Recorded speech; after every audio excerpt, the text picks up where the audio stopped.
Hi everyone, welcome back to my channel, Needles and Yarn. I'm Donna. What we're going to do today, we're going to talk about the invisible join.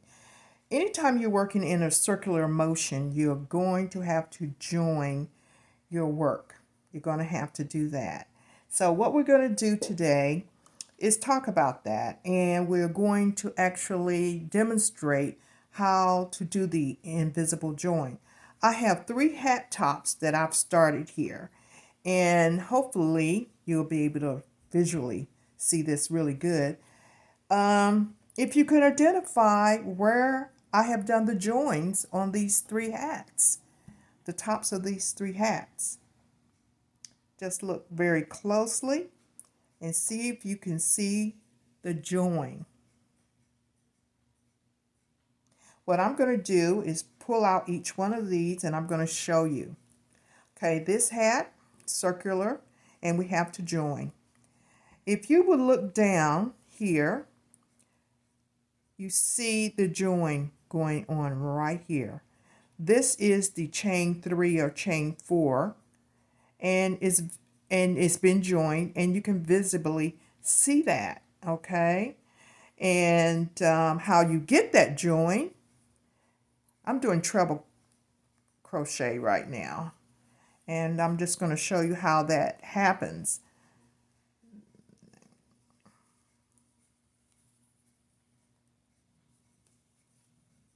Everybody knows how to join the traditional way, and we just put our hook in the top there, and we pull it, slip stitch, slip, and pull it through.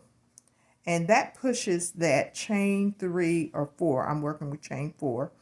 That puts that chain right there. Okay, it puts it right there and very visible. And no matter how much or how big the top of this, you're going to, if you continue to do it that way, you're going to see that join. Okay, here we have another top of the hat that I'm working on, that I'm going to redo actually, because I'm not going to have a seam going down the hat. Just not going to do that. So you see on this one, you see that line going right down. That is the chain that you join to at the top. If we were to go around, join from the front, we're going to push that chain towards the front, and it's going to be visible the entire work of your hat, okay? Or any circular project that you're working on that requires a join. Now, here we have a hat top, and if you look closely, all of the stitching, and like I said, this is treble crochet, not double, you can see that it all blends. It is blending so well here. Okay, you do not see where we have joined the stitches together and is protruding out or protruding or running with the rest of them. You don't see that like it does here. You don't see that on the black hat, okay? And I'm going to show you how we got that. Again, this is treble crochet, not double. This hat pattern requires treble. So we're just going to do this.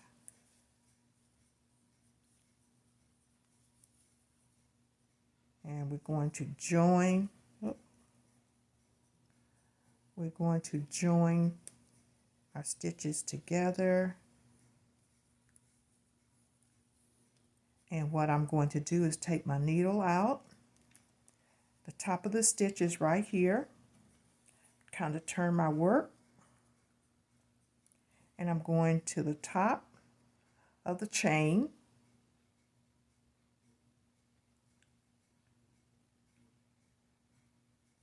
Okay, you work.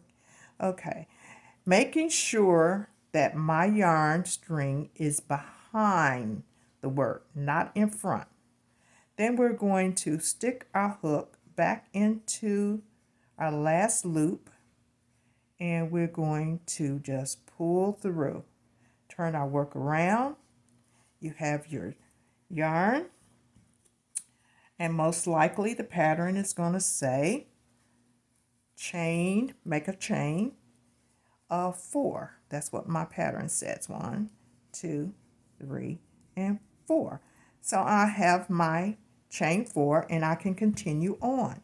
Now, what's the difference between these? Again, you do not see the chain in which we join. The reason why, if you flip over, that join takes place in the back of your project. It's not visible. This is the right side of our hat. This is the inside of the hat. This is where we want work like this to appear, okay? So that's where that is taking place. The join is being visibly seen on the inside of the work, or the wrong side of the work, I'm sorry, not the right side of the work. Whereas here on this one and the other one, you have the join taking place right here on the right side of the work, right where we don't want it, okay? The chain 3 or 4, whichever your pattern calls for, is taking place when you do it like we just done it before. We did the front. Let me go through that again. What we did was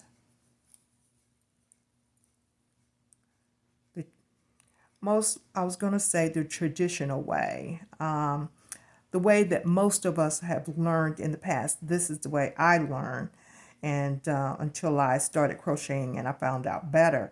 But the traditional way, and the way that most people learn, you just put your hook into that stitch at the top of your chain, at the top, and you just pull through.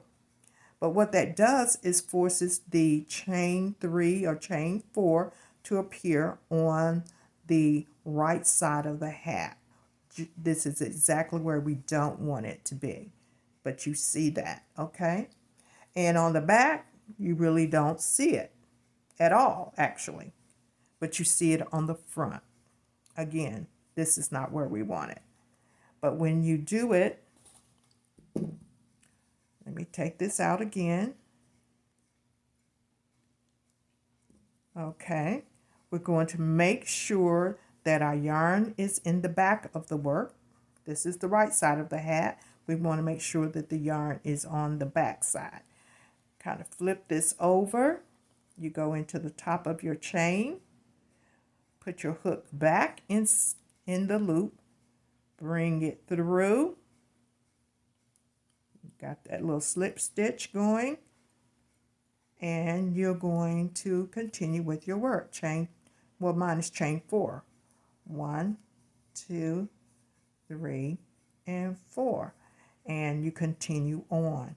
And that's how you make the invisible chain. There, the invisible join. The invisible join. So, again, you don't see that worked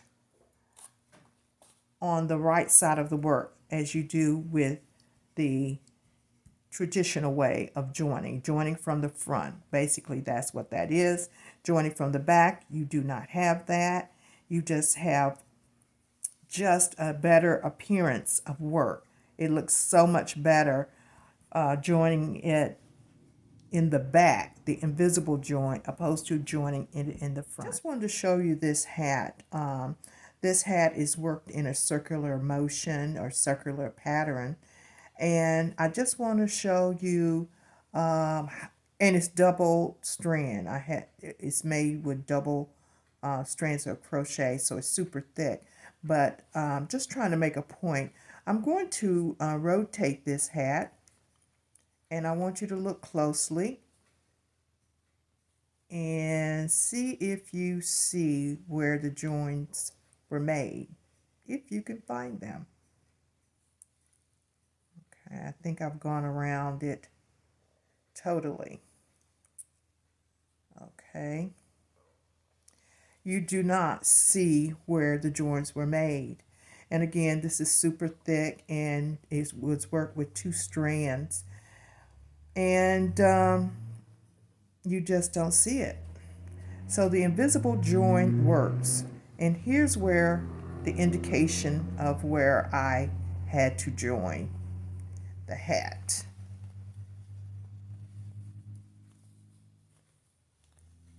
Here is the join seam. Can you imagine that running on the outside of the hat or the right side of the hat? Even if it was just one strand of yarn, it would still be very visible. Okay, so it is much better to work with the invisible join method opposed to working from the front, making this slip stitch join, because it makes it very visible on your projects, and you just don't want that look. I made a second hat, same thing. There is no indication of the join at all. It exists on the inside. It exists on the inside. So you definitely want to use that method, that little trick of joining from the back and not from the front. And I think you'll be very pleased. I hope that this has helped someone out there. And thank you so much for watching. Don't forget to like, subscribe, and don't forget to click on the notification bell so you'll be made aware of when I post my next video. Thank you so much for watching, and I'll see you in the next video. Bye-bye.